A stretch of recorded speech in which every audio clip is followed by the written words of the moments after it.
Goodness gracious. Well, good morning again.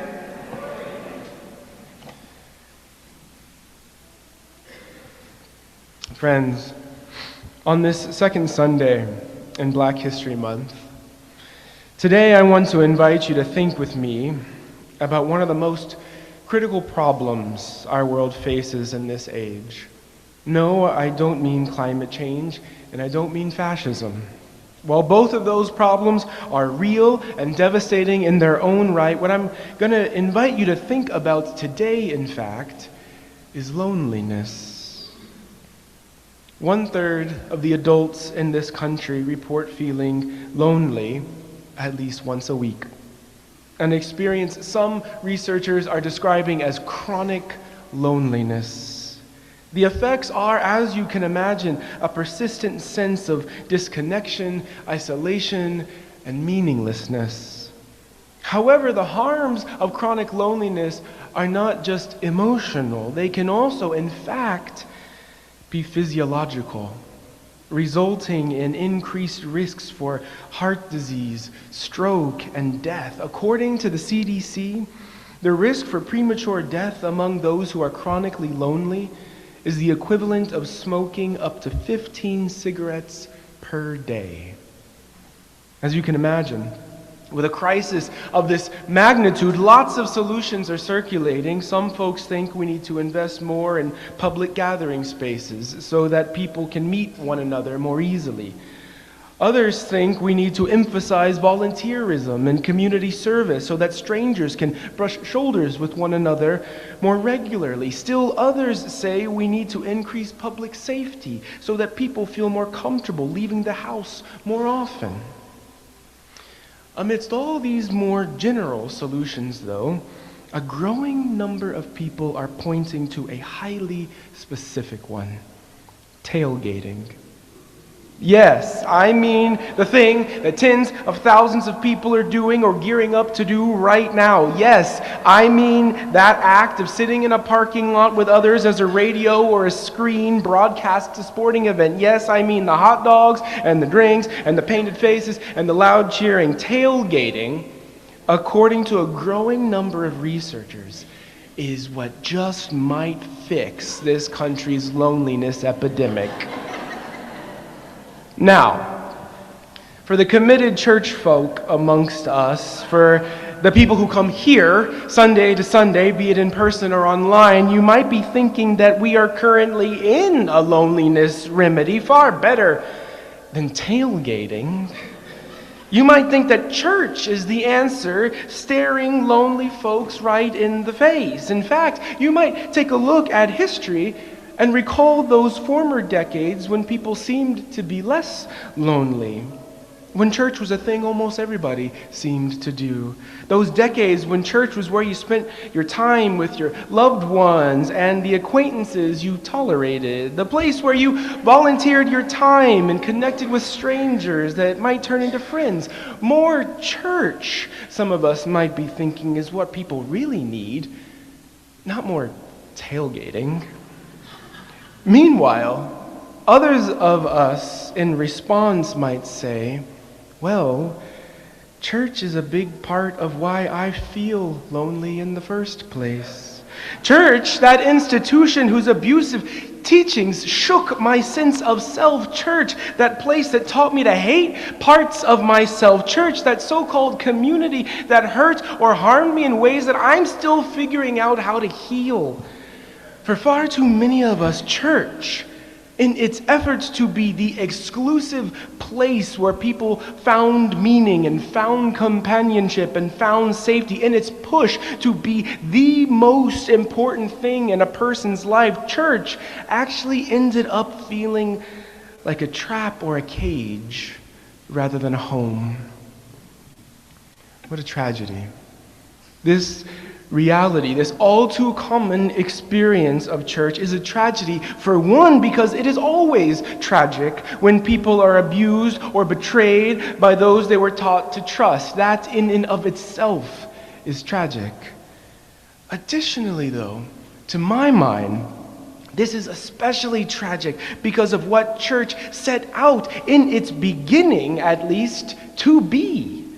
The first followers of Jesus gathered not to control or to manipulate or to dominate each other. Instead, they gathered to do something very different. They gathered, in a way, to do the exact opposite of all of that.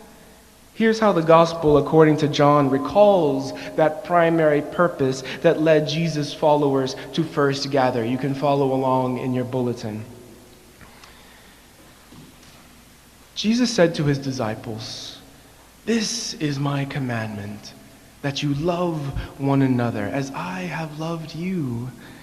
No one has greater love than this, to lay down one's life for one's friends. You are my friends if you do what I command you. I do not call you servants any longer, because the servant does not know what the master is doing, but I have called you friends, because I have made known to you everything that I have heard from my parent. You did not choose me, but I chose you. And I appointed you to go and bear fruit, fruit that will last, so that our Father, Mother, God will give you whatever you ask in my name. I am giving you these commands so that you may love one another." Jesus makes clear here that rather than some temple where rituals were supposed to happen right, rather than some institution where things were supposed to be perfectly on time, rather than some community where people were supposed to conform, church was supposed to be a group of friends, a gathering of people who loved one another in a highly specific way, the way Jesus loved, the way Jesus taught. Friends of this kind were supposed to identify and name each other's gifts in the way Jesus did when he called these people together.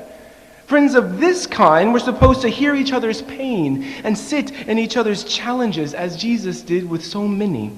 Friends of this kind were supposed to find caring ways to enter conflict, as Jesus did when he corrected or clarified the truth. Friends of this kind were called to forgive each other, as did Jesus time and time again. These are the fruits of friendship Jesus style.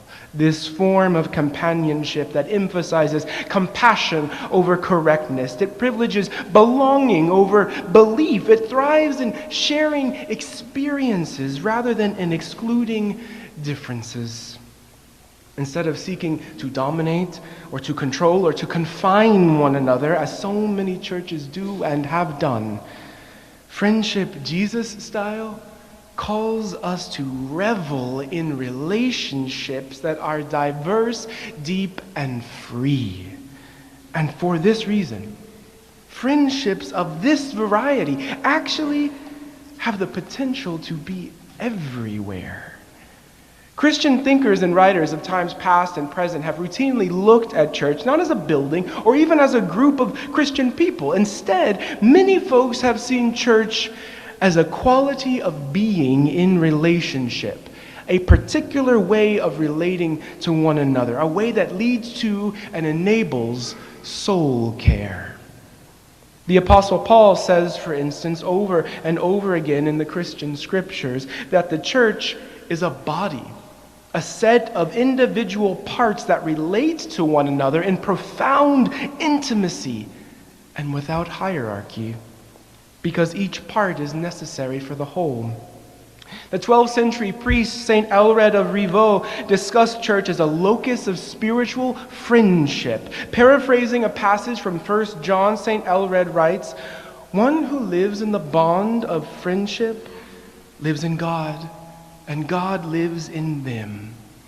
One of the founding thinkers in the movement of Black liberation theology, James Cone, wrote, "God is found in the community that struggles for dignity." Echoing this sentiment, the Reverend Tracy Blackman, a UCC minister who served in Ferguson, Missouri, proclaimed that during the early protests that shaped the Black Lives Matter movement, the streets became our sanctuary. In instance after instance, we see Christians calling church all kinds of human gatherings that happen without steeples, without liturgy, without even an explicit invocation of Jesus. All that is required is that people love in Jesus' particular way, in the way Jesus commanded, which is to say, with compassion, with justice, with freedom, and with forgiveness. And when people are willing to do that, when folks are willing to revel in relationship in just this way, then transformative, soul-edifying things can start to happen. Interestingly, the word revel, which means to take great pleasure or delight, comes from the Latin word rebellare, which is literally translated in English as rebel, to fight against, to revolt. To revel in relationship, then, to take pleasure or delight in relationship based on mutuality, justice, and love, that is, in a way, a rebellious kind of activity. This word calls us back to the subversive and socially rebellious nature of the very first Christian gatherings, places where people believed that the friendship they found through Christ dissolved the differences in ethnicity and class and gender and citizenship status. Paul, the one who compared church to a body, was the same one, mind you, who said that there is no longer Jew or Greek, slave or free, male or female, because all are one in Christ. These kinds of friendships, these kinds of gatherings, this means of rebelling against the social order was a threat to the very structure of the Roman Empire. And therefore, in those early days, those early gatherings were outlawed. Christians had to meet in secret or risk political persecution, jail, or even death.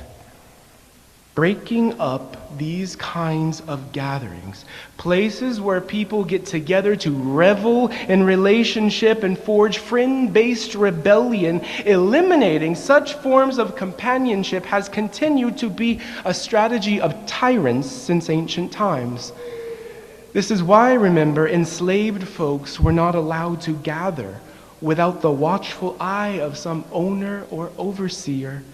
Before the Civil War, most of the American colonies outlawed gatherings of enslaved Africans unless a white person were present to monitor and to observe and to control. Unless there were somebody present who would limit the blossoming of friendships, people could not gather.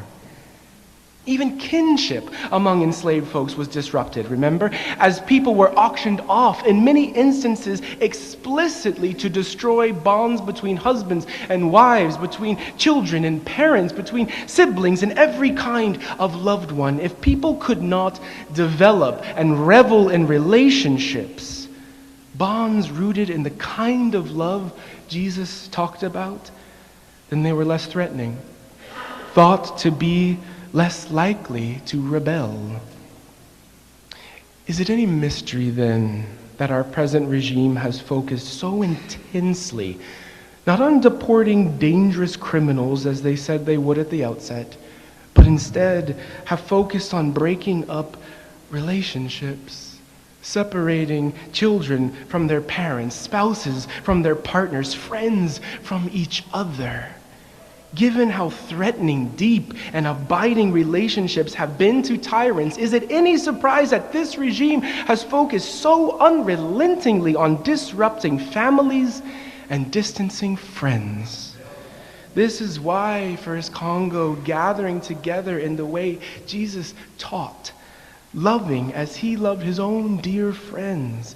This is why this work is so critically important, always, but especially in times like these. Even if we don't invoke his name explicitly, even if we don't think of him when we do it, if we are able to connect with people in a spirit of mutuality, in a means that promotes justice, with a courage that makes space for healthy conflict, and with a heart that has the capacity to forgive, if we can do that, then I would argue we actually are gathering in a way Jesus would recognize and affirm. If we can do all that, then we will see the liberating fruits Jesus called up in today's reading, because we will be reveling in relationship. We will, in this old and ancient and Christian way, be engaged in beautiful rebellion. And so, I say to you, even as a pastor, even as someone with self-interest in the strength and longevity of church, I say to you, I don't necessarily worry about people who think tailgating is the answer to loneliness. So be it. If that's where and how you find real friendship, if that's where and how you revel in connections based on mutuality, justice, and love, then more power to you. I say this because if tailgating actually enables that kind of friendship for you, then I would say you're actually maybe doing something like church. If we take seriously folks like the Apostle Paul and St. Elred of Rievaulx, if we believe the likes of James Cone and the Reverend Tracy Blackman, then church is a whole lot more than one kind of people that gather in one kind of building to do one kind of thing. If we enter into those ancient and modern understandings of church, then we're talking about a phenomenon that can happen in all kinds of ways, in all kinds of places. I would argue then that traditional church, gatherings like the one you are taking part in right now, are at their best the places where we learn how to do on purpose what we so often do by accident: revel in relationship. We come here in order to learn better how to practice that form of deep friendship, not so that it can stay here, but so that it can float out into a world in desperate need of it, a world in desperate need of mutuality, justice, forgiveness, and love. In other words, at the most basic level, we attend church here in order to help ourselves be church everywhere else. We come in here to learn how to love as Jesus loved out there, so we can learn how to revel in relationships that are transformative, to learn how to connect with others in that ancient, rebellious way.